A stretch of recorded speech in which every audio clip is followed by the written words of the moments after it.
Thunder Grunt.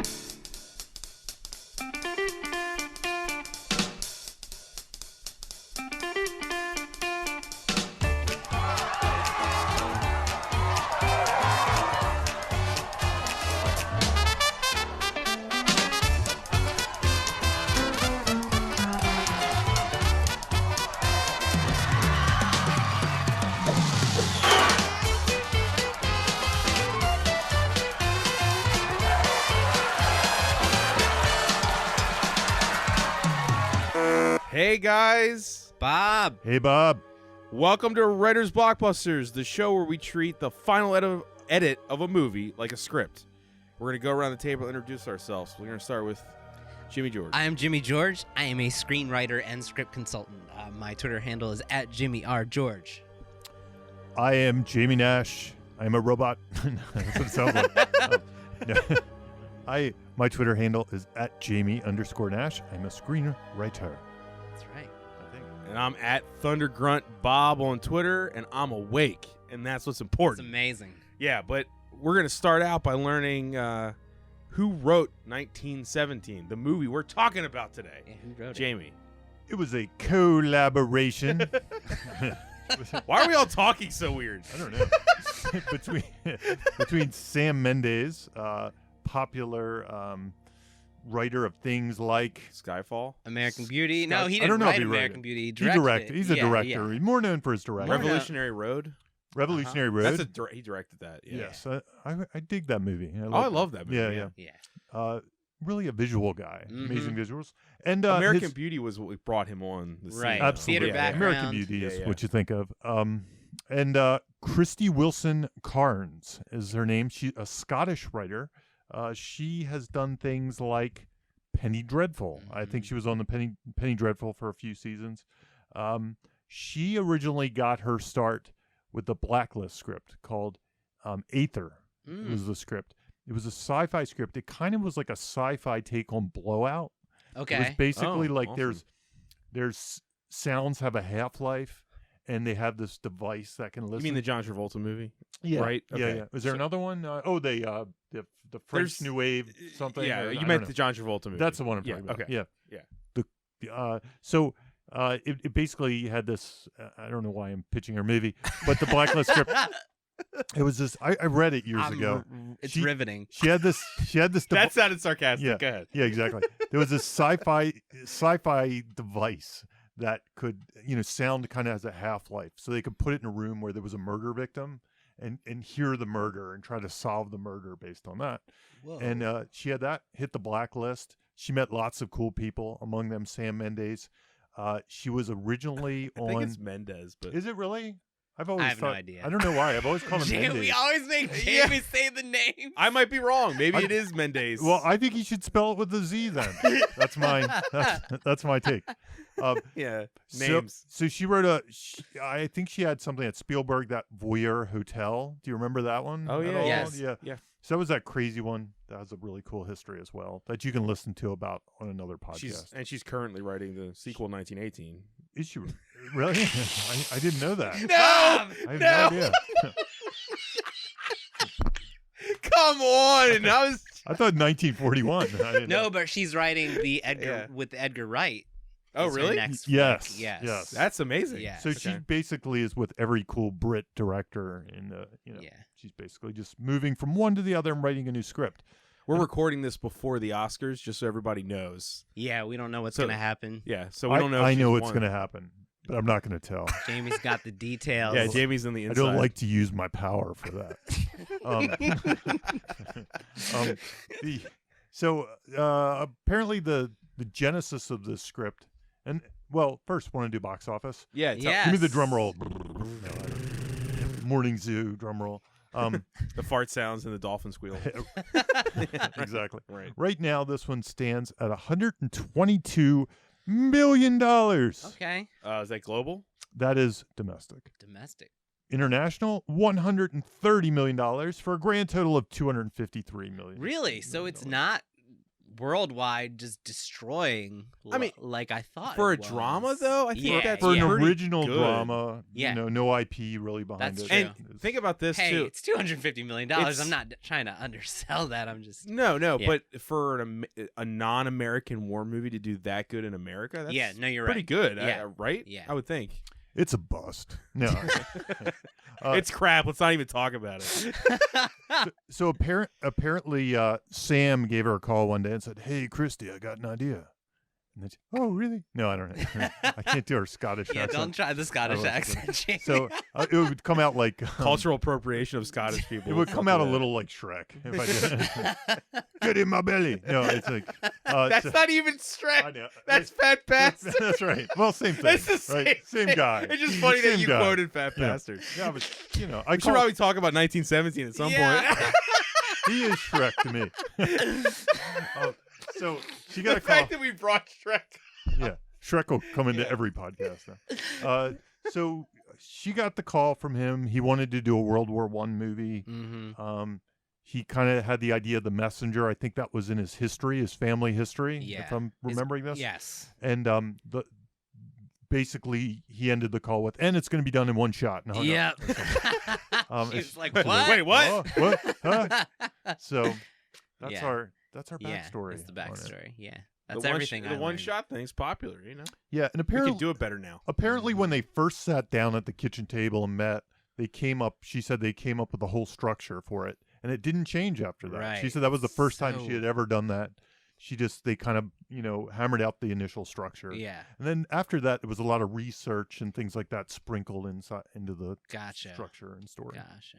I mean, writing for one shot. I mean, there's no time jump, really. Right. There's only one time jump in the movie. And so it's weird that the gimmick is not really in the law. That's not really touted. Like, unless you're on. You mean the into- advertised? Yeah. Like, unless Yeah. you're into film and you really dig this kind of stuff, Yeah, I yeah. feel like the marketing doesn't tell you that it's. Yeah, it's a not gimmick. like one cut of the dead. They should Yeah. have one cut of. In fact, if I remember the trailer correctly, when it shows Colin Firth talking to giving the soldiers their assignment, it actually kind of like shows it and then cuts into him. Oh.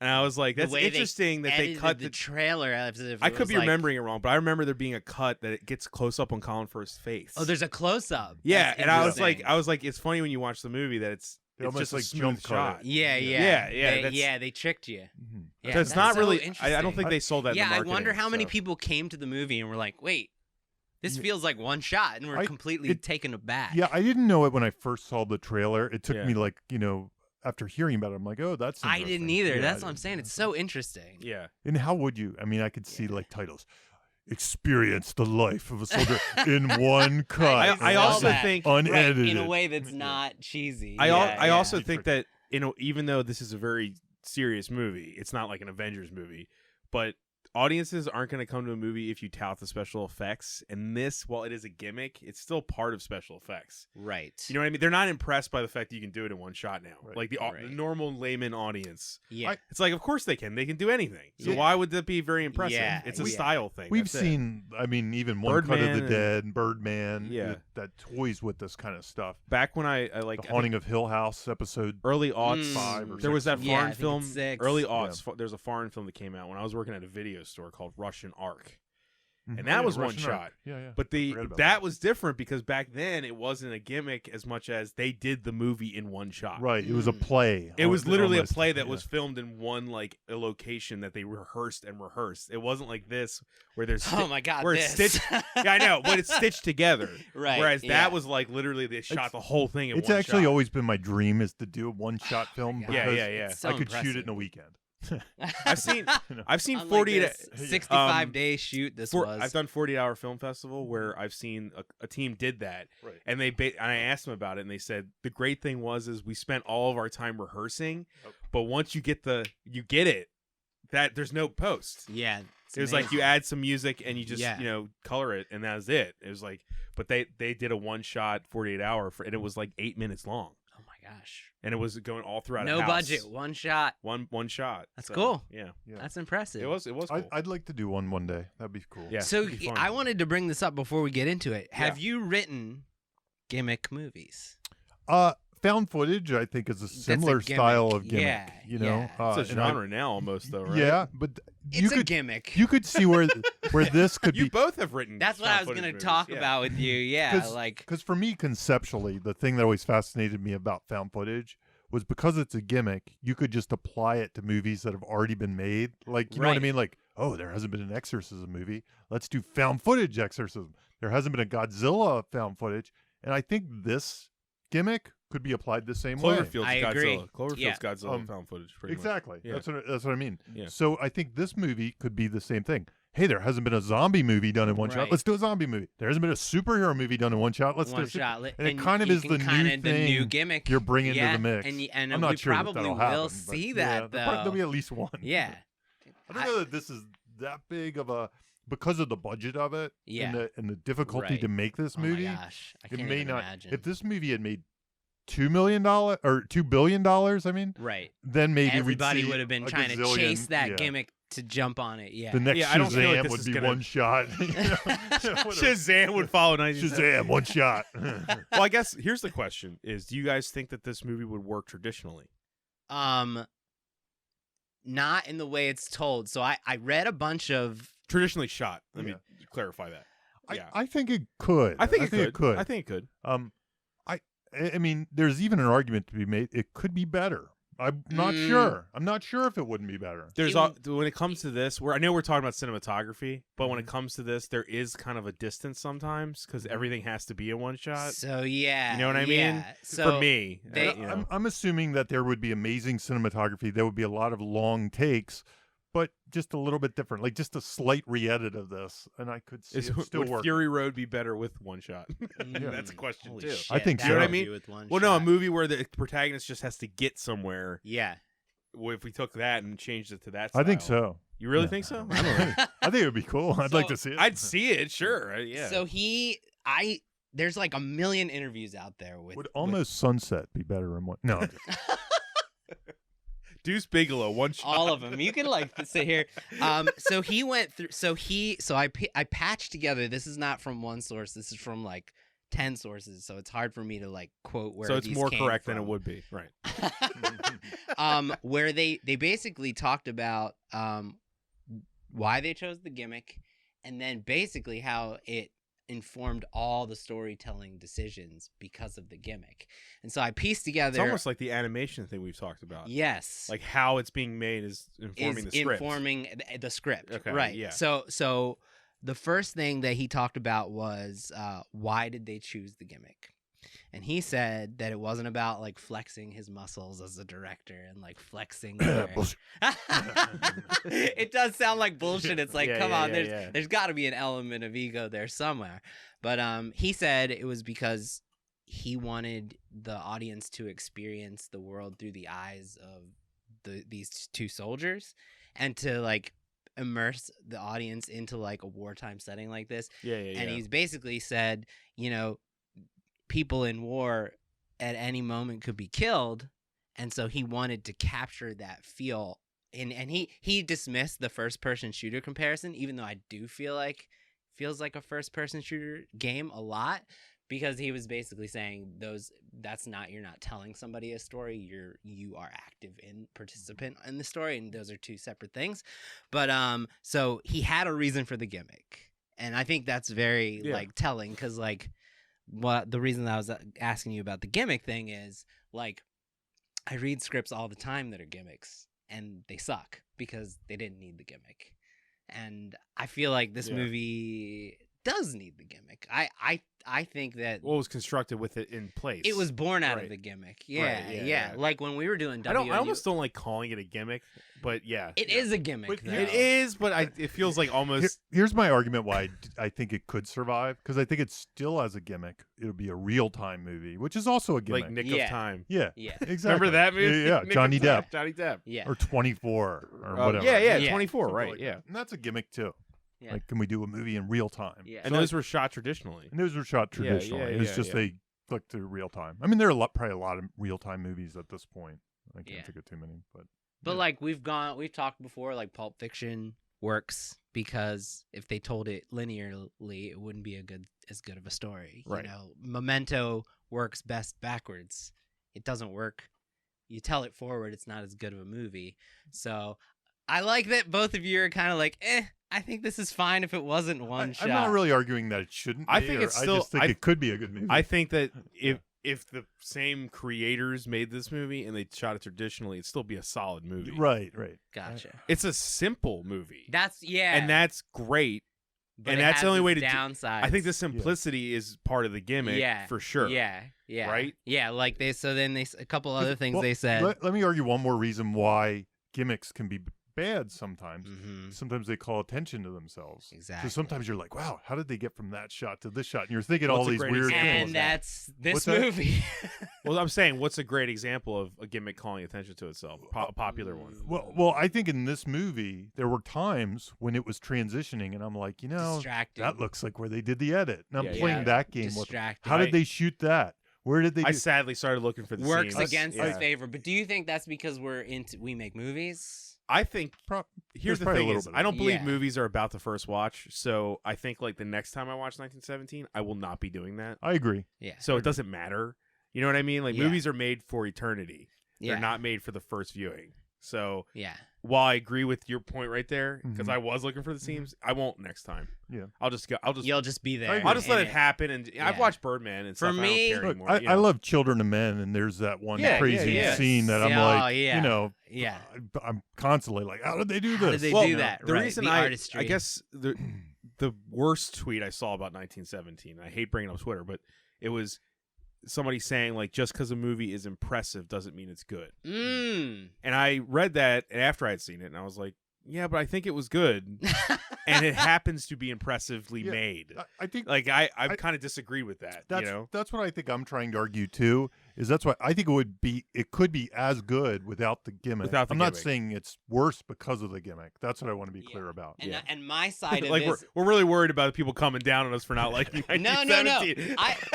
I'm trying to make it instructive for the listeners Yeah, who are, yeah, who yeah, are wrestling with a gimmick. You got a Yeah. gimmick. What do you Why do? do you choose it? That's the Yes. that's the question. And Ma- I think Sam Mendes had a Sam reason. Mendes had Yeah. a reason. Yeah. It was an informed decision. It wasn't just because this is going to be cool. It was I want the audience to experience it this way in real time, because it is real time until he gets knocked out, and then when he wakes up, it's real time again.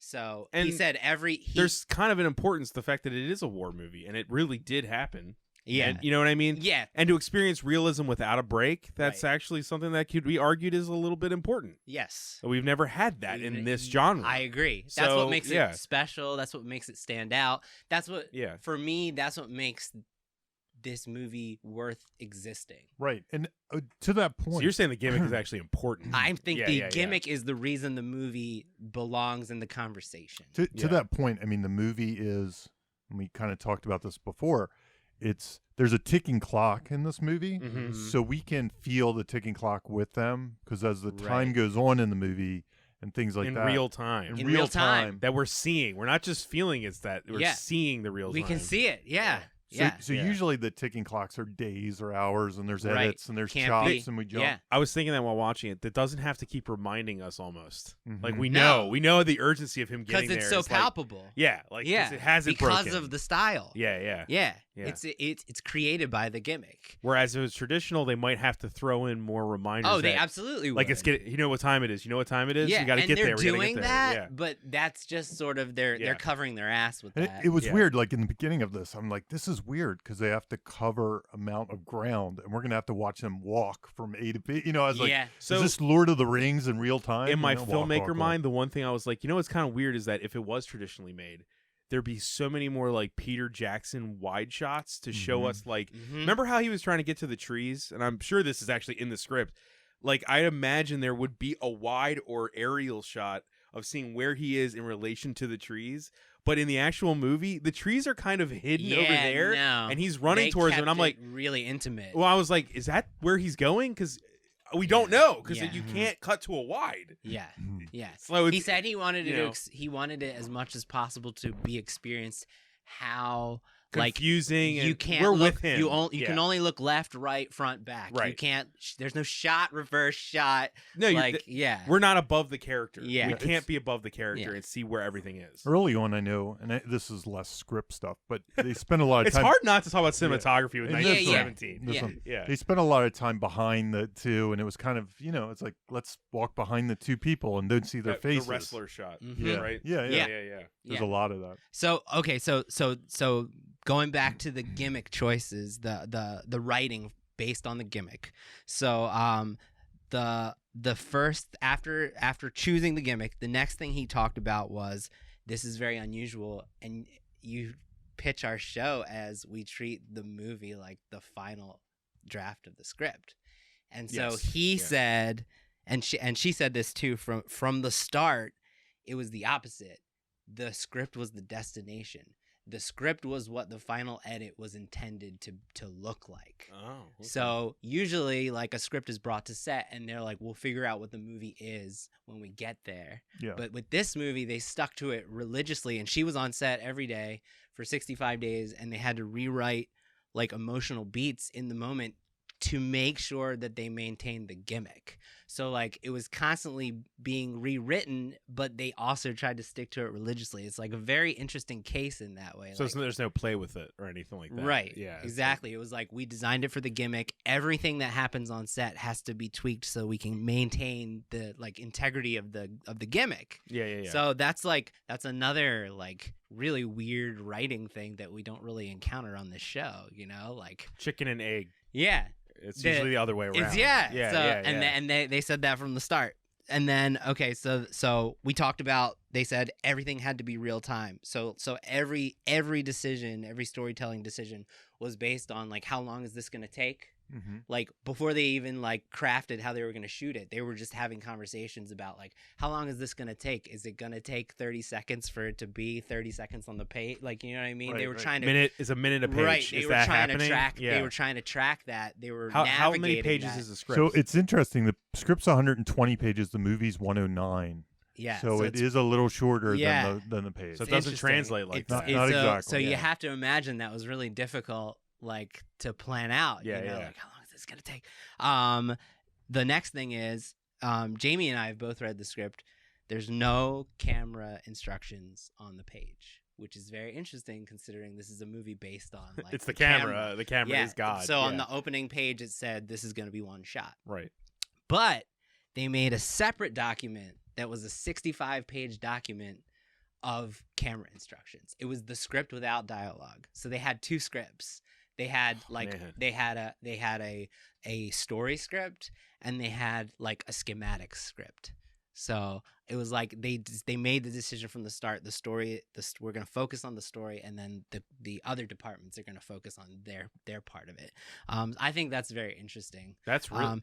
Especially what would going that back be, to what would that be called? Is there a name for that? I mean, it's just A shooting pre-production script, I production guess, but- planning. 'Cause what I find interesting about that is the very first screenplay I ever read was American Beauty, which Sam Mendes directed, and it's the shooting draft, and it's fucking riddled with camera directions. I mean, like, every page probably has like 20 camera instructions on Yeah. it, on the American Beauty. Like, it taught me really bad lessons.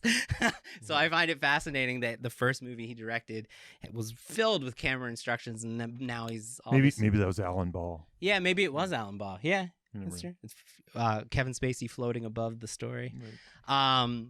Oh yeah, we can't enjoy that movie. The anymore. the next thing he said was they had to figure out, and I think this is really instructive. They had to figure out, since they couldn't shoot 1,600 men in one frame, like a Star Wars movie or like a Saving Private Ryan, Yeah. or things that had the opportunity, they had to figure out how do we visualize the stakes, and that's where the brother came in. Like, they put a face on it. They're like, Yeah, that was a late edition. Yeah, which a is second interesting. draft edition. Because It you feels- would think that would be like day one. it feels so right? natural, right? Yeah. Yeah. Yeah, I think That's I the think heart they, of the movie. I think they took a look at it and said it's a little cold. Yeah, she you know. called him up. This is her quote. She said, "Hey Sam, I'm really enjoying it so far, but I think we need a personal reason for them to be Right. invested." So, Mhm. brother, yeah. It's because while he is saving 1,600 men, You got to put a face on you the have no stakes. face, right? Yeah. I mean, I think that's a really instructive thing. You always Yeah. got to try to put a personal face on the stakes of the story. Yeah. The next thing was they couldn't write anything that might involve a close-up. So like they're so used to constantly writing scenes where it's like a natural thing as a writer to be like, this is going to be a close-up, like tear falls down their eye, things like that. And she said they were constantly writing things and then having a discussion, be like, shit, the only way we can shoot that is the close-up. Like it's not going to work, and having to like go back and rework the same moments so that they could be shot wider and like maintain the gimmick. It's weird that they couldn't push in and pull out. They did sometimes. They did sometimes, but why is that? It sounds like they were really trying to cover their ass in the writing before they even got there. They were, I mean, I guess really he worried. wanted also like almost a framing. It had to stay a certain distance so he could see everything. Probably. Like you're playing I don't know. Like you're playing GTA and you want to see the guy walking around. You don't want to see his up close face. Right. Back to the gaming thing, which I think is interesting. That's how I mentioned. Yeah. He's like, it's not like a first person Yeah. shooter, but I mean, it feels like it a lot of times. This would be a third person shooter, right? Because you're looking at the character on the screen and you're playing him. Mm-hmm. That's I think. Yeah, it doesn't matter. So the next thing, bouncing off XCOM. of that, XCOM. Yeah, right. Wow. He said, he and she, they both said, they couldn't craft any action that might be jerky. Like all the action had to be shot where they could follow it along, and they didn't want anything left and right. They were always trying to create action that could be shot forward, which was another hurdle for them. This was the big one, and I think Jamie, this like is the diagnosis of why a lot of people aren't connecting with it. Their number one rule in the first draft: no exposition, because exposition slows the story down. So you have to stop to share exposition. So they wrote the entire first draft without ever having a moment of exposition for either Blake or Schofield. And then they went back in the second draft and started slowly revealing, and that's what led to the decision to not reveal that he had a family until the end for the sake of maintaining the gimmick, which I think is really interesting. Like the exposition, you don't learn the things you learn about him until the end to maintain the gimmick. That's what they said. Isn't that more character exposition than exposition of the story? Character backstory. Yeah, that's still exposition. Yeah. It's weird though, because I think you could walk and talk it. I think so too. And they did. And even they the did. metal stuff. They hinted at little thing like. Do you think that's a I cop threw out, my Jamie? medal away. Yeah, kind of. I mean, I think it was just a choice not to put that kind of expositional nonsense into their movie. Yeah. Less it stops it. I almost think this movie would work if you just knew that he had to get there to save everybody, and this guy had a brother. Yeah. Yeah. You don't really need much. You don't else. need- that. It would but- still work. I found it hard to connect with him because I didn't know anything about him. Yeah.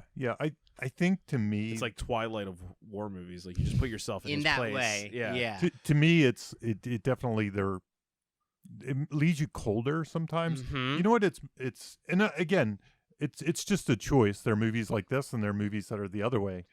But this movie had a very short act one. Yep. And it didn't do the 10 things that needed, or 6 things that needed fixing, Right. or whatever. Right. It didn't set up an arc, really. It didn't have like that deeper, like, whatever that is. I mean, whether it has a theme or not, we'll talk about, or these Yeah. characters had arc. But it didn't set up like, I'm a sad guy and I need this to happen for this to happen. That you see in most movies that spend 10 minutes doing Mhm. that. We jumped right into the Yeah. The one objective. thing it does with Schofield Mm-hmm. is the moment that I liked was that he blames him for picking him. That was like this arc that happens so fast Yeah. because he dies soon. What's the other guy's Right. name? Blake. Blake dies so quick after that, but there is a sense of like, you asshole, why did you make me do this? Yeah. And then it's like the rest of the movie is him trying to, Right. Yeah. honor him, the Yeah. guy that he was mad at. There's Yeah. So definitely there's like that's the arc. I captured. You know? I wrote down a bunch of beats which we can get to later. will get to, that yeah. the movie tries. yeah, there's definitely a thing where he's the reluctant soldier a little bit in the Mhm. beginning, and by the end he's risking his life for people. Absolutely. So there's definitely an arc there. It's just not the same kind of. But thing that's what you're set up. saying, the things that need fixing are barely there. They're barely there. They're And barely it's, there. How long is the first act's like 15 minutes long. It's and, short, and it yeah. sort of has all the beats. It sets up 2 characters. It Right. doesn't really set up emotional things that need fixing. Really. Yeah, no. They get a mission. there is a little bit of debate. Should we do it? Shouldn't we do it? Yeah. Did they back up? Didn't we? Blah, Yeah. blah, blah. And then they step out into the no man's land, and then we're on. And that's Mhm. in 16 minutes. But when you do it Only in Wonder 16 Woman was minutes. there. Okay. Yeah, exactly. Yeah. When you do it in 16 minutes, it means you're missing something. We've talked about that in the past. Yeah, The short act ones. Short act one usually means you either are deciding not to do something like a big character arc or that kind of Mhm. thing, or you have to plug it in later, which is always tricky to do. Mhm, Like, that's basically what they do, but really slowly. Could I posit something that's not? Yeah. I know you guys are all talk terms, mhm. but in this instance, the reason I like some of this in the way it is because, like, we were talking earlier about war stories and like our relatives and stuff. In a sense, there's a lot of this movie where I kind of got the sense that a man was learning who he was as the story went. Right. Absolutely. And like in the act of war, I think a lot, like, when people talk about their army buddies, it's not like they had all the time in the world to like get to know the intimacies of them. They're fighting yeah. with these guys, and it's the act of being in the trenches that makes them close. It's So- not who they are as people sometimes. And that this movie has that feeling. Like, we're thrown into this and we have to Right. be who we are, apparently. We don't Yeah. really know. No, Yeah. and that's You know? by choice. So it That functionally, historically might work And in that way. You I know what even- I mean? I Probably accurate. Yeah, yes. that's what I'm trying to say. It's Yeah. like accurate historically, Mhm. tonally. I also think in this movie in particular, maybe I agree. the intention is not to give you anything, so you just latch yourself onto the people a little bit. Like You know? Twilight. Is that how Twilight works? To I don't make know. The They main said, character is a she- surrogate that you can enter yourself into. She had a Okay. quote. Yeah. She actually said that. I She quoted mentioned her. Twilight? No, not Twilight. She said. I don't like Twilight, by the way. I'm just using it as an example. I'd never She seen Twilight. said, "Where the fuck is it?" I think I might have seen That I've was got the- my book report here, guys. I know. Well, that was the Um, criticism of Twilight, is the main character is a blank that you Okay. add yourself into. I see. That's She, what I was she said that Schofield was designed to be an everyman coda, that he could have been any audience member's relative. That was by design. Well, I feel smart now because I basically just said that. So yes. And those are her words. Yeah. So So in that way, I think it really works. yeah. Like, I if that's agree. the intention, That I was think the they intent. pulled it off. So here's this is the last talking point about what they said that informed all the writing choices based on maintaining the gimmick. Okay. They said they didn't want anybody to sit there and share their emotions and tell their stories amongst other soldiers, because there's no time to do that. Mhm. And they wanted to maintain the gimmick, and they said at all costs they wanted to avoid speeches in the movie. And so they had the challenge in every scene where they said, how can we turn feelings and psychology into filmable behavior? So he used that truck scene as an example. He was like, we really want all the guys in the truck to understand what just happened to him. We really want the audience to know that these guys are connecting with him, and we want to connect with Schofield and like let him emote about what just happened, the loss of his friend, and just like, what he still has left to do. And so that's how they figured out the truck getting stuck. That was born out of, how do we visualize his feelings in that moment? Yeah, We're gonna yeah. get him stuck, and we're gonna have him push with all his might. And he starts We're gonna freaking give out. the audience Yeah. a moment where he can express all of those feelings of what just happened, Yeah. and we give the audience that same moment that if he was having a speech about losing his friend, it has the same effect. So they said at every scene they were trying to turn speeches and feelings into like filmable behavior, which I think is like a really And if we know Jimmy George on this podcast, filmable goals is always something he says. So that's an interesting side Yes. like piece to that. I think that's like a right? big takeaway from this moment. How Yeah. can you turn speeches into just filmable behavior? And this movie Words like, into excels. actions. Words into actions. Yeah. So this movie excels at that. So that was the last thing they were. Also, my favorite moment in this movie might be when the guy hands him the bottle of liquor, and he's like, because that was like the other soldiers, like you said, understand what he's and going then he through. And they're said like, "Here, man." Take his a only drink." words Yeah. are, "There were two of us," They don't need any and more. they get it. Yeah. I mean, that's incredible. Yeah, That's yeah, no. really good writing. Yeah. No. It was Um, not less words is always better. always better. Always better. Always better. So anyway, that was the that was what my takeaways from reading all the interviews with them, that the gimmick informed a lot about the story itself that we saw, which I think is like very instructive. Like if you're going to choose a gimmick, make it matter. Production and style go into the script. Yeah. As we've seen in animation episodes, we've seen in like Fallout, right? Oh, yeah. Yeah, you know what I mean? Like a lot of people would think we don't talk about that, but there's a reason to. I was really drawn to the gimmick because my most famous project that I've been involved in was a gimmick. Right. And we spent a lot of time. We had our sets of rules. Like Frank Stewart, the main character, has a reason for the camera to be on. Like it was very deliberate. Everything that happened on the page, we had set rules as like the world of this story that we were going to follow, and everything that they discussed remind me of the process that we put into like making sure we stayed true to that gimmick. So To the found footage to gimmick. the found footage gimmick. Yeah. Awesome.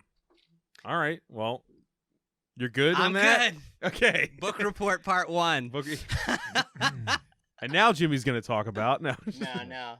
For his next book.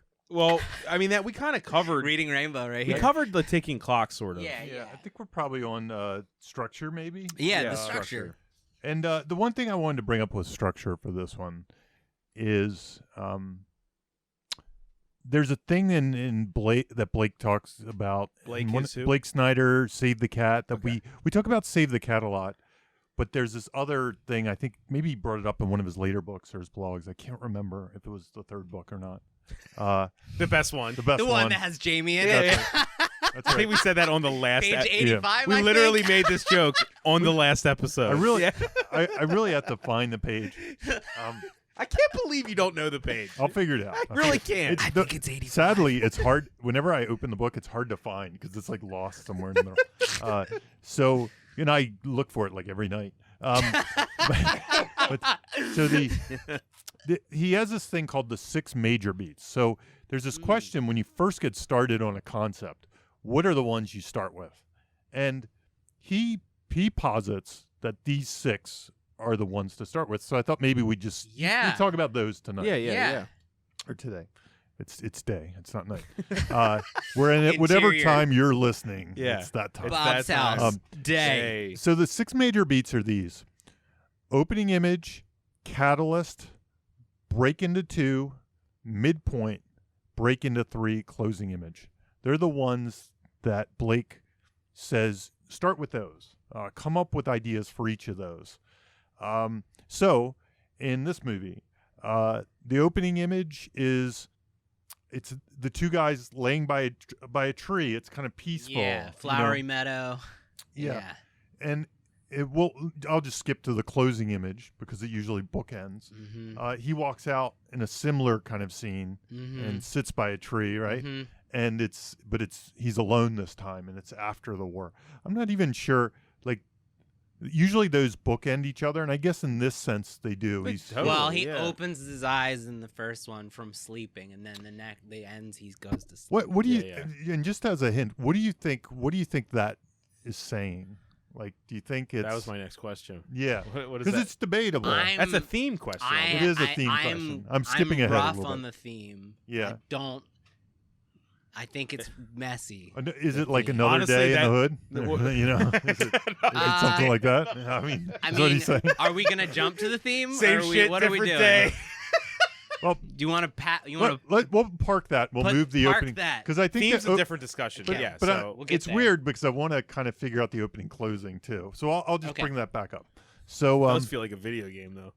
That yeah. opening and closing. That's Yeah, like it's what a true. video game character would do. exactly. So the catalyst It really is. the catalyst in this movie, and you can almost see. I mean, when Sam called her up in Scotland and said, "Let's make this movie," he probably said, "Well, here's what it's about. They go on a mission to deliver a letter." You instantly say, "Okay, well, they get the mission. That's the catalyst." So that would be an easy one to fill right in. You'd be like, "Okay, they get and a it's mission." a really good cinematic. It's the trailer. I mean, most of the trailer is the Colin catalyst. Firth. Yeah, Giving it up. yeah. Right. Yeah.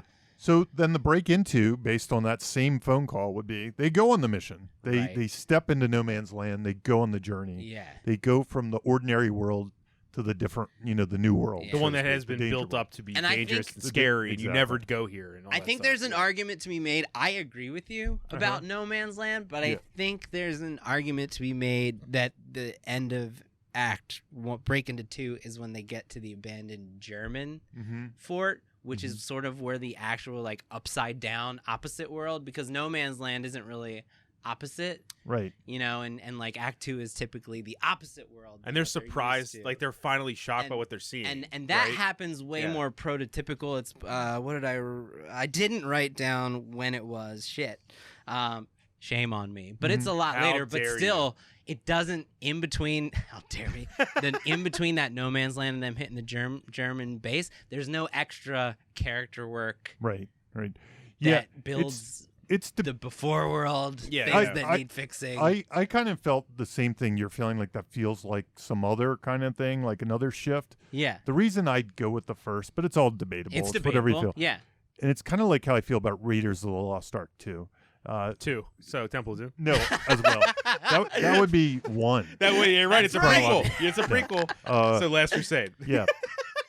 Is their goal, obstacle, and stakes doesn't really change. That's in right. that. So I usually base it on the lock-in. Yeah, But again, it's debatable. But similarly with Raiders, I'm the opposite. I kind of put it after he joins up with Marion and says, I'm your partner. But the goal, obstacle, stakes really don't change too much. I guess they do sort of, because now he has the thing They've he's looking for the arc. got- But anyway.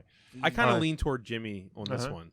With the abandoned Yeah, German I kind base. of. That's how when I felt it. It's Yeah. the first I- objective that they tell him. You got to get to this German base. Yeah, They give him like kind of this little There's- list. And on the opposite side of that, there's really no fun and games that are happening there. It's just more walking. Just and death Funny and games is- destruction. Fun and games in this Well- movie's a hard. Well, a hard one. Fun and Games is Yeah. the movie you're expecting to Yeah, see, which yeah. is guys on a mission in World War One, Yeah, going yeah, out, blah blah yeah. blah. Running and killing. Right.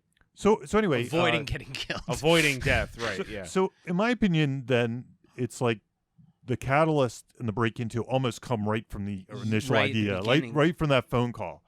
The other stuff gets we got to do a little bit more work for. So what's the midpoint? You have to figure some stuff out to figure the midpoint. I think maybe. The plane crash.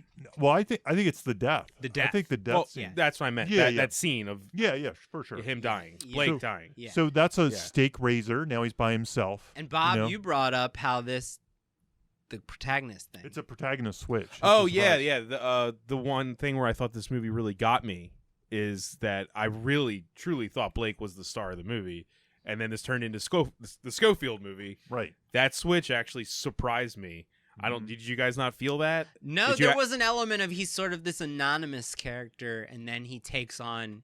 Well, he's the one he's the Rudy of the movie. He had the heart. He had to do it. It was for his brother. It's, Right, you know, right. And the other guy's kind of like the reluctant he steps hero. Into, Schofield Yeah. steps into the spotlight there. He has to. He has He's to. shoved into the spotlight. But up until that moment, until that German stabs him, it was like Blake is he's on the ride. Blake and- is driving the story Yes. forward. Yeah. That's a good point. Yeah. Yeah. And So I really felt that when I watched it. honestly, Yeah. from the table discussion they initially had, I could see that coming up. Like, how do we surprise people? What if we got rid of the one guy and then it's the other guy by himself? Or it could have been even before that.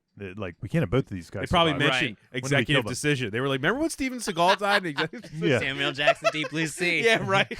And then to me, I always think that Psycho is another one. You know, Oh, that Yeah. has a yeah. The switch. false. Um, False leads. protagonist, I guess. Yeah. and a Give it a lot, term. There is an element of false protagonist. Yeah, yeah. a lot of times you come to these decisions too. Like, should this be the all is lost moment or should it be the midpoint? Right. And in this one, it's the midpoint. And I'm sure the discussion was how late are we going to kill Blake? That's right. They That's always right. knew he was going to die, but when? And the midpoint is To a give much bigger Schofield surprise. substance, it has to be early. Yeah. Well, Agreed. right? Midpoint, Yeah.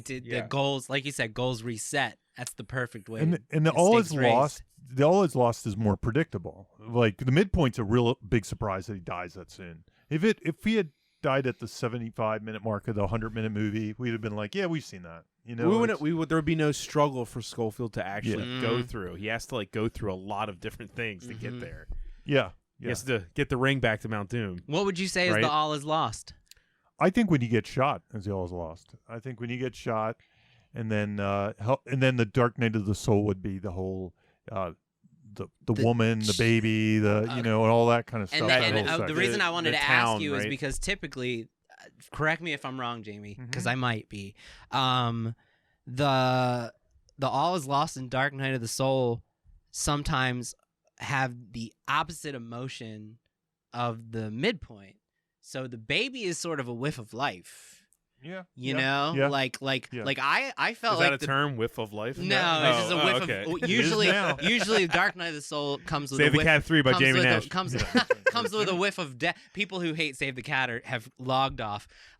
They would log off the whole show. We talk about it constantly. No, but I thought that scene was like a glimmer of hope for him and life. Yeah. And so I found it interesting that it came in that section of the story, and it really was like an emotional It also opposite was of a the reminder midpoint. of him why he's even Absolutely, trying. his family. Yeah. Yeah, and I know we were talking about the major beats, and now we're going into All Is Lost and Dark Knight, but it's a good talk. I always find that those sections are sort of this weird, almost like what the debate does after the catalyst. It's a reaction in how we react. So it's like a rethinking of it. Should I be doing this? Why should I be doing this? And sometimes it's more wallowing in pity, but other times it's more building them back up to get to the part where they can do it. And that's exactly what that does. Yeah.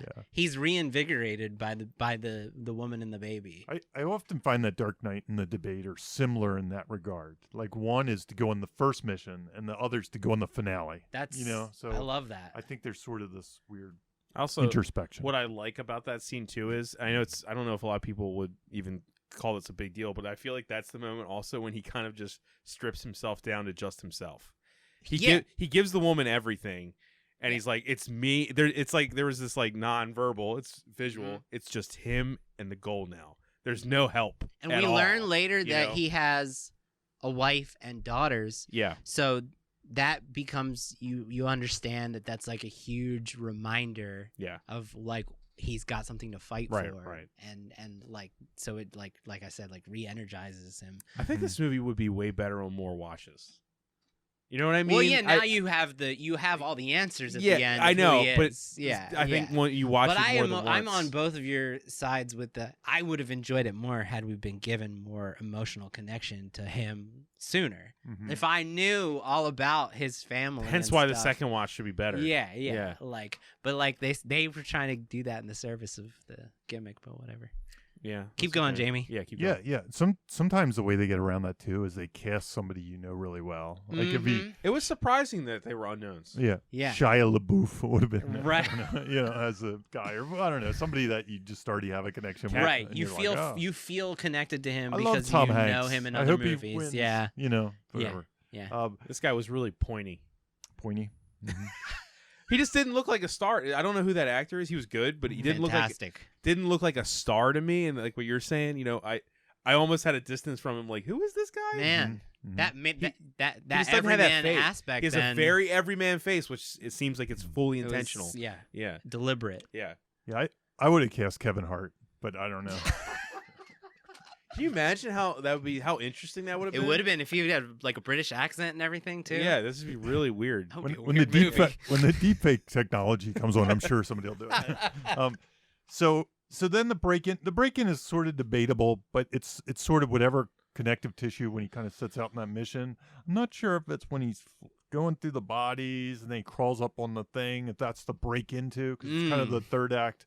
Is when the other soldier, he's kind of reached that world and now has to convince them somewhere in that. To me, it reminded me, and it's weird because it was Thomas Newman's score, and Thomas Newman did the score to Shawshank Redemption. Yeah, and to me, it was like Andy Dufresne crawled through a river of shit and came out clean, and like this guy Schofield crawls through a river of bodies. And like comes out, it's like almost exactly the same. Yeah. And the Thomas Newman score is, blasting, booming, yeah.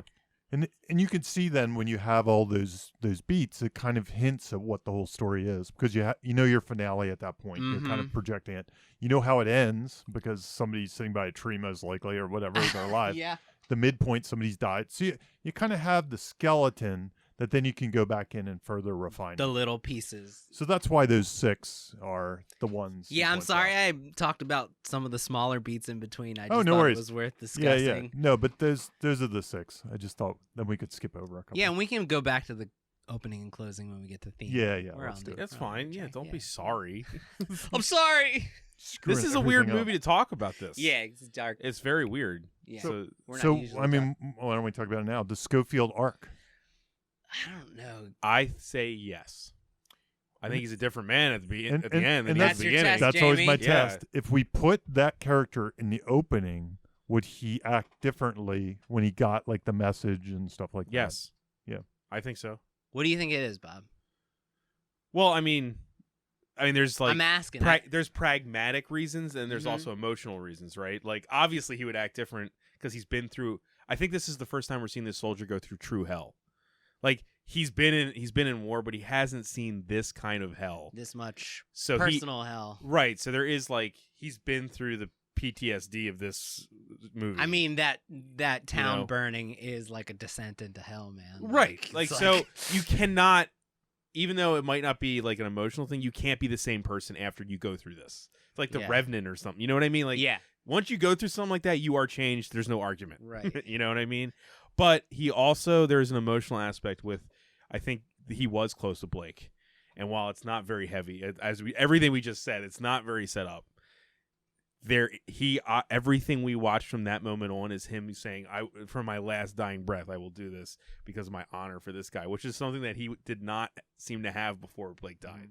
He seemed kind of like a cold dude. Right. And Yeah. and then he becomes warm with loss. Right. So he's different. He's It's different. changed. I think he's Yeah. different too. I went Yeah. in. I always look for the confessional scene, and there really isn't one. Yeah, there the really isn't. closest thing we get is where he says they're talking about the medal, and Blake says you should have taken it home to your family. You should have given it to them. And he says, I hated going home. I hated it.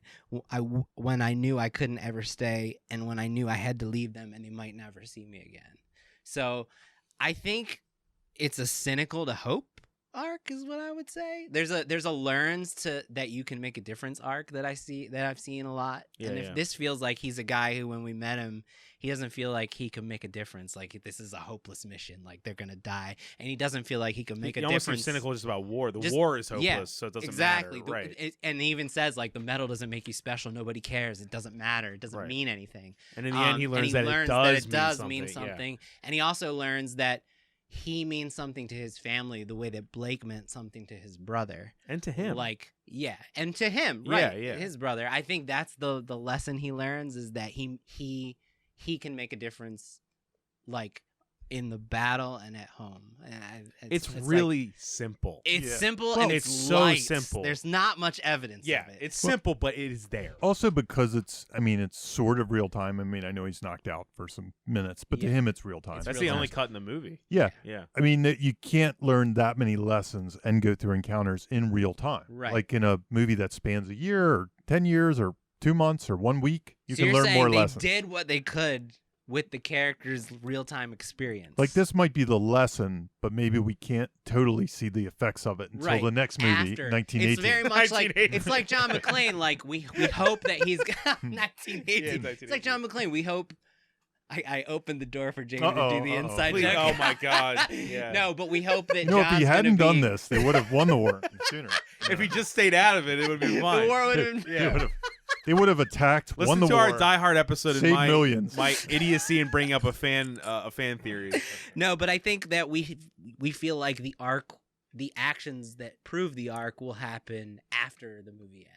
Like he's gonna go home to his family, Right. come back to me. He is gonna come back to them, and he's not gonna be the closed off, cold dude that he was. I don't want to see that. No, I don't. That's it could be. But in my I head, think you that know? there is an Yeah. arc. Yeah, Yeah. yeah. I don't see how. Would you argue there wasn't? Is that what you're? I was arguing originally that there wasn't, and then I took a deeper look. Yeah. I mean, No, I just think there's. it's light. I'm not Yeah. disagreeing. It's light. No, I certainly wouldn't. I think, But it's he the changed. movie. It's as simple and messy as the movie itself. Yeah, it's Like he is changed by the very thing we're seeing. It Mhm. can't not be changed. I- So it doesn't matter. I guess my point is, and I'm kind of agnostic on this debate. There are people that would say you don't need that arc bullshit. Do whatever you want. Marty McFly, right? Yeah, and then there's other people, but most movies you find there is some hint of it, and I think this movie included, where they might point to this. 1917 needed an arc. He just went through a mission, but you feel he's different if you put him in the this movie and you put him in the beginning, he would be different. Right. No, he might be is more it? cynical. I don't know. He might even be more scared. More Like, cynical that's still by the end. changing. It's Interesting. changing. That's a There's something. change. So There's maybe something that I'm he wrong. Maybe changes. he's not hopeful at all, and maybe Yeah, he's maybe. the opposite. I don't maybe know. he's super damaged. I, Still an arc.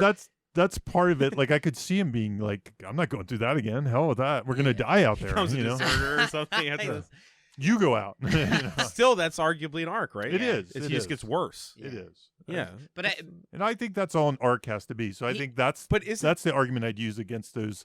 You don't need one of those stupid arcs. I think, well, maybe I think you do, because if the story is so slight that it doesn't change them at all, right. then the If story there- might not be that good. if I there's mean, not even enough Marty McFly probably forcing changes at the end of growth all and that. change. right, you know? right. I got you. If there's I not was enough gonna say- transformational moments, Yeah, then is why the are we story telling? pushing them? I feel like I'm feel like I'm McGee in adaptation. Why the fuck are you telling the story? But yeah, I was gonna say, like, Get the hell out of here. Someone goes I blind. don't want to be a jerk about all the terms and everything, but in a war movie especially, everything this guy goes through is a life-changing event. No, I think From you're right. You know, scene to scene. And like, so what if it's Yeah. not on the page and he goes, "Wow, now I see the importance of humanity." You know, Yeah, I don't no. need that. But- Dude, the guy had to kill all these people, and like, and his life was like almost over for a sustained 90 minutes. Like, yeah, that's like, changed. that's no matter changed. what, I don't need to see or That's hear my it. argument. They- for Yeah, it, it's But changed. they do plop in like there's when we meet him, he doesn't get any mail, and the script says he doesn't seem to care. Yeah, like yeah. it describes him as He's not cold. caring. Yeah. And then like Blake is really upset because he thought he was going home and he can't go home now. It's delayed, and Schofield's like it's better not to go home. And then like there's all these little moments that it plants about not feeling like he has an emotional connection to his family, and then by the end, I mean, he's looking at the picture and it says, "Come back to me." How much more literal can you get? I think you could almost even argue that if he had an arc, and you could argue that his arc actually ends as he's holding his friend and he's dying. Interesting. Like he's the same guy from that moment that to the moment. end, because at that moment he makes a decision of who he is as a That's person. that's you know? that's a good point. Yeah. There is, that's a moral premise. The book, The Moral Premise, has Great this book. has this I've thing read called that book. I've read that one. I know that one. it has this thing called the moment of grace. And the moment of grace is when they have this kind of moment that from that point forth they're trying things a different way. And I think that's a very good moment of grace. In the middle when he's Yeah, holding. right in the middle. And it's usually around the midpoint. It's Yeah. usually not necessarily the midpoint, but it's usually a few pages before, a few pages after, or the midpoint. And he literally like takes what Blake has that's medals. He takes his rings. He takes the thing around his neck. It's as close as Blake has to a medal, and he's got to deliver the medals to his brother. Also, a it's like- teaching moment. I didn't know the British soldiers didn't have dog tags. Yeah, me neither. I didn't know that. I was like, why didn't he take his dog tag? He oh, had right. identification, but it wasn't the same they as did- what we're accustomed to. We're accustomed to the dog tags. Yeah, yeah. That was the point of dog tags. Yeah, is you, yeah. You do that. But he Yeah. didn't have that. I didn't know that. So yeah. the It's moment of grace. He's almost like a. Moment That's a of good grace. one, Jamie. Mhm. It's He's a good almost- thing to bring up in This this is a weird movie to bring up for this, but it almost gives you like if we saw Inigo Montoya from the inception of his from Princess Bride, like you know what I mean? Like he has a goal for his life now, and when we see the end, this guy get to the end, he probably had a moment of, well, now what? Mhm. I did the thing. My life's goal was that mission. Get and back now, to my family. What do I do now? I don't know. I've been I've Yeah. been through hell, and I just Mhm. Yeah. I'm lost almost. You just get to my Then my they bring a family. scroll. He died the next day. Yeah, right. Accidentally shot by his own I trooper. was waiting for that tree to blow up or something. Oh my God. Yeah. Jeez.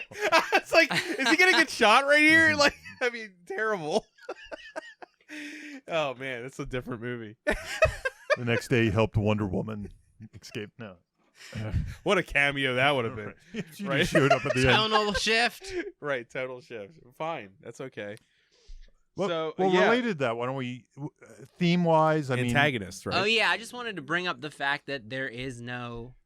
They don't even. I think it's very interesting that The stab they, guy doesn't that count. they don't. I mean, even his face is on screen for like 30 seconds. It's very frantic, And it's in like a wide, so you can't even Y- see it. Yeah. I think it's very. It says a lot about the movie that they never really give a human face to the Germans. Yeah. I think it's almost feels like the villains are the superiors on their side who are like warmongering. Yeah. Like, is Benedict Cumberbatch the villain of this movie? I was gonna just say what you just. I was gonna say that he feels like he shot and acted like a villain. Like his plan is equally as impactful to all the suffering as the Germans' trap. There's There's even a praise of the killer speech about him. There is. Yeah. You're right. There's a praise of the killer speech. Yeah. He's a hard ass that will not budge, And he thinks he knows what's happening, and he Take doesn't. a witness. Some people like Dude, the fight. or You're whatever. so right. That is Yeah, they do. absolutely. There's two praise of the killer speeches for him. Then, Mark Strong one. Colin Firth says he thinks he knows what he's doing, and they're both delivered by name he's actors. There's like two, the big actors in there's the movie. two praise of the killer speeches for him. So Right. that's a good point. I was just thinking that the villain's plan is almost Colonel Mackenzie rather than the Germans. Yeah, That's the plan Germans we're are almost trying- a force of nature. Yeah, like the plan that the villain's plan It's that like we're trying. Twister. It's the tornadoes. Like in we're Twister. rooting for him to prevent his own guy Yeah. from Nazi NATO. Yeah. Nazi- How has that not been made by Asylum or something? Wow. Yeah. Yeah, but I just thought it was very interesting. It's not what I expected from a war movie for the Germans, and I know we haven't hit the Nazi era yet, but for the Germans to not be given like a leader with a face is very unconventional and not what I was expecting from this movie at all. And like it almost like said like the guys on their side who want the fight, like some men just want to fight, are the bad guys. You're expecting like a Save It Private Ryan where they let the German go and then he comes back. Like Right. that kind of a arc somewhere. And I in think there. that's telling about what this movie's trying to say about Yeah. war. Yeah, and I don't know what that Baseless. is, but yeah. Although that praise of the killer speech that Mark Strong gives was pitch perfect fucking writing. Mm-hmm. When he said take a witness, I was like, that's everything I need to know about this guy. Yeah. You know, because Yeah. he's like, this guy will. This guy is. He's bloodthirsty. Yeah. He wants the war. That's fucking great. Yeah. That was an excellent moment. It was. Yeah. Yeah. So now we can go into the Now we theme. can, What yeah. is it, Jamie? I don't know because you gotta. I don't know. I don't All right. know. See you guys later. Thanks for listening. 'cause usually I tie it.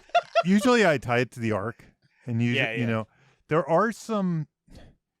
Here's where I was trying to clue into it just to see if there was a bigger picture story. And again, this is kind of where the opening image, closing image, I was trying to figure out. Mhm. Like that's a key part of the theme usually.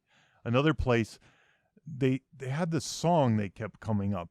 They kept singing. I You didn't know, write down the lyrics. it was something about you travel faster as one, I think, or something. I mean, that was the gist of it. No, it's about unity. When you go, yeah, like when you go through hell, you travel faster as one, or something like that. I wish I should look it up. Shame on us And- for not. And It was Mark Strong said that, didn't he? it comes was up a during the couple truck times. scene, There- Wasn't it? I think Oh he- no! At the very beginning, it was that's the the vi- justification for why we're only sending two of you. But is that in the song as Oh, well? it no, is. you're right. So it's you're right, echoed you're in the right. song. It is. And Interesting. I didn't catch that. But I don't know if this movie. That tells seems me, like a bleak theme, It's- though. Travel alone and you'll win. Like, Yeah, like, yeah. Well, That's- well, yeah. maybe he's proving somehow the opposite. You know, like like he was never alone during like, his strife. yeah, I like guess. I'm traveling with the baggage of the guy. I'm It's saving people. I don't know. I'm not sure. Yeah. So I no, read no. this Sure, it's article. not just like don't give up. I very think well it's could. I Believe in think- or something? I- I don't so digging into. I was looking because I wasn't sure. It's not easy. Yeah. Usually Um, those songs are clues. They're kind of like yeah. when you I put missed something on that. the board. You know, it's I was just- Unless it's wrestling like with Lord of the with Rings or with the something. metal speeches Yeah. seemed important, but I think so. So the subject of hope comes up in all the big moments. So in Colin Firth's scene, he says hope twice. When they're like, the Germans have abandoned that base, like Yeah. we don't have to worry about it anymore. He's like, don't get your hopes up. But then in the end of that speech, he tells them that they are their only hope. Mm-hmm. So it's a debate about hope. And then at the truck scene, which is like right after the midpoint, as he's leaving by himself, the one soldier says to him, I hope that you get there. And then in the Colonel Mackenzie scene, he says, I hope today would be a good day. Hope is a dangerous thing. And I don't know what it's saying about hope. And I feel like that moment could be at the end where he closes his eyes and after looking at his family that he hopes he's going to, I don't know. So there was something you guys said, but I didn't quite that landed with me. But the other place that I kept coming back to was the metal thing. Mm-hmm. You Yeah, know, nobody cares about these medals. They're stupid. But in the end, he showed what earning a medal really was, or something. Honor. I don't know. There's some kind Was of there thing. a line Heroism. where he will probably get a medal? Didn't somebody say something about Oh, that? he said that to Blake for Oh, saving yeah, his life. saving his life, You got yeah. your medal sorted, and he's Yeah, like, yeah. "You think?" Right. Like he's really excited about it, and then he Yeah, gets killed. But that's what leads him to be like, "What about your medal? What happened to it?" And he's like, I sold it because I don't give a shit because it doesn't matter." And then by the end, he does learn that it matters, but there's not really any discussion to hammer it home. It turned a guy that didn't care into a guy that did. That's what it does. No, but I read this article by like one of my favorite screenwriting teachers, Paul Joseph Galino. He wrote Screenwriting and Sequence Method, which we've talked about. And he's a teacher. He was a teacher at USC, and I think he teaches at Chapman now. Anyway, he wrote an article bashing this. You movie. wrote Cop and a Half. Cop and a Half. One or two. That would be awesome. There's a sequel. No, but he was arguing that this is not a good movie because it's thematically empty and that it has nothing to say. And there's an article of scriptmag.com on, check it out. And that seems that's wrong. why I wanted to bring it up because Yeah, to me it has some meaning, but it's I hard. think That seems like saying it honestly something. seems like no offense to that guy, but Yeah. it seems like a dick thing to say about a war movie. Well, it's like, Like, you know what I mean? Like, it obviously has something to say, but it made me go like, well, what does it have to So, say? yeah, no, I'm not agreeing. just me sitting back thinking about it, and this is me just on the fly, but I think here's what's interesting about the story. Nobody's even going to know this guy's a hero at the end of the day. Yep. Think about that. No one saw No one it. will ever know the journey he went we through. know 'cause he was by Benedict himself. Cumberbatch's character is going to not He'll care. probably Yeah, take no. the credit somehow or be Yeah. pissed or whatever. Yeah, right. So literally, My men got some intel. this guy was just some lame messenger. It's Rogue One. People do remember the That's what it is. That's people interesting. remember Much as I hate that movie. people remember the stupid medals, but those things maybe are good, maybe they're not, maybe they're. But this guy is going to do something he never earned a medal for, and it's a lot more important than the thing he did earn the medal for. Yeah. So I don't know. Maybe it's just something like the individual accomplishments will never be told, but we should appreciate them or something. I don't know. Yeah, They I say don't a know. lot. There's some something kind about of thing. him getting to write to his mother that he says, "I'll get to write to your mother and tell him about you weren't alone." And he's going to write to Blake's mother, and he's going to reunite with his families. I don't know. Like So- there are stories that are never going to get medals that were Correct me heroes. I If don't know. I'm wrong, we've talked before about how I think Jamie, you said it. Like sometimes great movies are written even without themes, Yeah, like clear absolutely. themes. like clear themes. There's Like, subject matter here going I remember on. Jamie saying like sometimes you're just finding the theme as you're writing. As you're writing it. And you might not even find it of course, ever. It Yeah. just- That's the best way to do it. But- What keeps popping up? It's weird to me to say something's bad when it is a story that has touched Yeah. people and that Yeah. does have a purpose. You're not saying it's bad, but you're saying it's weird to hear someone say that. Right, Yes. like yeah, the theme isn't exactly clear, but we are watching a character go through something that's Yeah. truly incredible I think and it's- impressive and So- insane and horrible. There are writers know? that write with clear intent to tell a theme. Yeah, right, And there are right. other ones that just comes from their self-conscious and it feeds into it. Right. I think you can feel when a movie doesn't have a theme, when it's just like, This one doesn't feel empty. this one does not feel So let me empty. ask you this, Thank Jamie. you. Here's Yeah, it a doesn't good feel empty to exercise. me. We're figuring this out on the fly. It's Yeah, fun. we are. The moment of grace. Mm-hmm. Mm-hmm. What is that moment of grace, and what does that say? Well, in this movie, I That's do what I'm think saying. it's when he dies. And what That is Blake that? dies. What is he? And What moment of grace so- is he having there? So what is he learning? What is he learning to do differently? I think he is. This is tricky because we don't get a lot of depth of his character. right. But I think he kind of goes from the guy that reluctantly was on the mission to a guy that's gonna He's accepting the mission full accepting force. the mission Yeah. in It's his all soul, on him. in his soul, In his more than just the soul, orders. right. And that's because he feels a responsibility. So what does this say? He has a responsibility to honor Blake by To make his death matter. it's way less about the 1,600 men and way more just about getting his identification and his rings and his picture and all his stuff to his brother. So what is that? That's the question. Mhm. That's basically what he's like. His moment of grace is all about that. Also, at the expense of his own life at all costs. Yeah. Right. He's Right. willing to Like, sacrifice himself. He would Sacrifice sac- for he would Blake. There's no point, I doubt, after that moment that he would die happily to deliver the message, and he would just give himself up. So that's different than when we meet him, right? Absolutely. I feel that's a change, and Yeah. that's a theme of some sort, right? Yeah. I was Come gonna, on. I was going to Yeah. bring this up, but I forgot about it. But in that book, You're right. Yeah. Can My Screenplay Beat Up Your Screenplay? He posits It's a great this- title. Yeah. the author Jeffrey Schechter, I think is his It's a great name. book. Yeah, he posits this idea, and I like to keep this in the back of my mind when I'm writing arcs, just to help me kind of look at it. And he says, Act 1, they're an orphan. Act 2, they're a wanderer. Act 3, they're a warrior. And Act 4, and the finale, they're a martyr. This might skip Wanderer, but Yeah, what's that? I might skip Wanderer a little Well, bit. well, but wanderer just means they're like they go on a mission and they don't really. They're kind You're of the not same. invested in it. they're not It's- invested. it's real- Okay, then yeah. Yeah, they're not invested. And then when the midpoint happens, so when Blake dies, he becomes a warrior, and then in the third act, he becomes a martyr. And it kind of tracks with this guy. Yeah, it does track with that. No, That's, I don't know what that internally. I can't wrap my theme around it, like because I don't know. yeah. I don't know exactly why or what it's saying Yeah. when he turns from the one to the other to the other. But I feel it, and I think it I makes feel it sense. too. It Yeah, logically makes sense. I think that's why I guess what I was trying to say earlier is like you can't tell me that audiences haven't felt a theme. Yeah. Now, with the fact that we can't put it into very convenient words.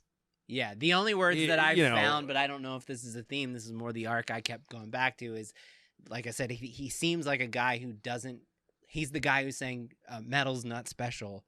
Nobody cares. And what's that saying? Like, you don't matter. What we do Right. doesn't matter. And then by the end, and that's at the midpoint, it's like, oh shit, every about that as single the theme? moment. Yeah. What we do Yeah, matters. learning, is that a theme? Yeah, learning you Yeah. can make that cynicism, Versus erasing cynicism. Okay, Yeah. there you go. I was Learning once- you can make a difference. In my Yes. in my early career, I was once told by a very like big time script consultant, like one of the bigger ones, that's I Matter is generally behind most themes. I Matter. There you I go. take up space. Yeah. I am. Yeah. Yeah. How about that? Well, that fits. That seems fine to me. And Yeah. I don't- That script consultant was scriptbutcher.com. Yeah, No, right. go there now for your discounted. That's me, by the way. consulting. Yeah. I did not. Jamie doesn't need my notes ever. Yeah. I'd say the People name, but need I'm your not sure notes. if it's right. Yeah. So we all agree there's a theme. It might just be a little. It's It not. might be clear. personal, It's what you take out of it is a very which kind of interesting goes with idea. Schofield and his blankness Yeah, a little being bit. blank character. Yeah, Take it away, but being a I think coda. saying there's nothing there is wrong. I agree with you, Bob. There's And something I disagreed there. with that article, and I was Yeah. surprised because it's from somebody whose opinion. I didn't mean to bash him, but it's what sparked me wanting to have. We're this all wrong debate. sometimes. Yeah, it's what it's. Yeah, We're talking about hell. art. It doesn't. There is no Yeah. right. It's what it's. Doesn't I matter, wanted to yeah. mention it because I want people Yeah. to read it, and it's what sparked me to have this discussion here. Right. Yeah. So. Yeah. I guess because I teared up at the end of the movie, and I was like, well, I don't think it was hollow. I mean, you watched him go through right. so I'm just saying much. that has to mean something, and everything doesn't need to have the cheeseburger, Heidi. the cheeseburger theme that we always. You know what I mean? Like it Mhm. doesn't always have to be wrapped up in a bow. I agree. You know. Sometimes the What- does that interpretation guy hate is more all- interesting. What about No, What about? he's a fantastic writer. Let me be clear. Yeah. No, His book I'm not. is fucking fantastic. Yeah. Yeah. Yes. But like this movie is what is the like a David Lynch movie? There's a name for him. Oh, Antiplot. Yeah, I was gonna say like Antipod, yeah. yeah, like, this is he is not arc like- plot to the max. does that writer, It is. the fantastic writer that we're clarifying, does he not like does he like only arc plot movies? I don't know. The book is his book is all about arc plot. Because stuff. anti-plot movies, the theme can be you Yeah, know what I mean? Like yeah, the theme yeah. can be completely He lost. knows his shit. Mini Yeah. plot almost the themes. So a lot of writers stay away from theme and mini plot because they want it to feel like real life, and they don't want Yeah. the hand of the writer to show up at any time. Yeah. So they're very cautious about being too overt Right. about the theme. Right. Yeah. Well, Man. I still feel like the fact that all of us are at least passionate about saying there's something there. Yeah, means that totally. there is. Oh, I felt emotion. But That's you know all what? that matters, really. But you know what? I have seen posts by people who are like, it left me cold. So there is that. Interesting. Not discounting that.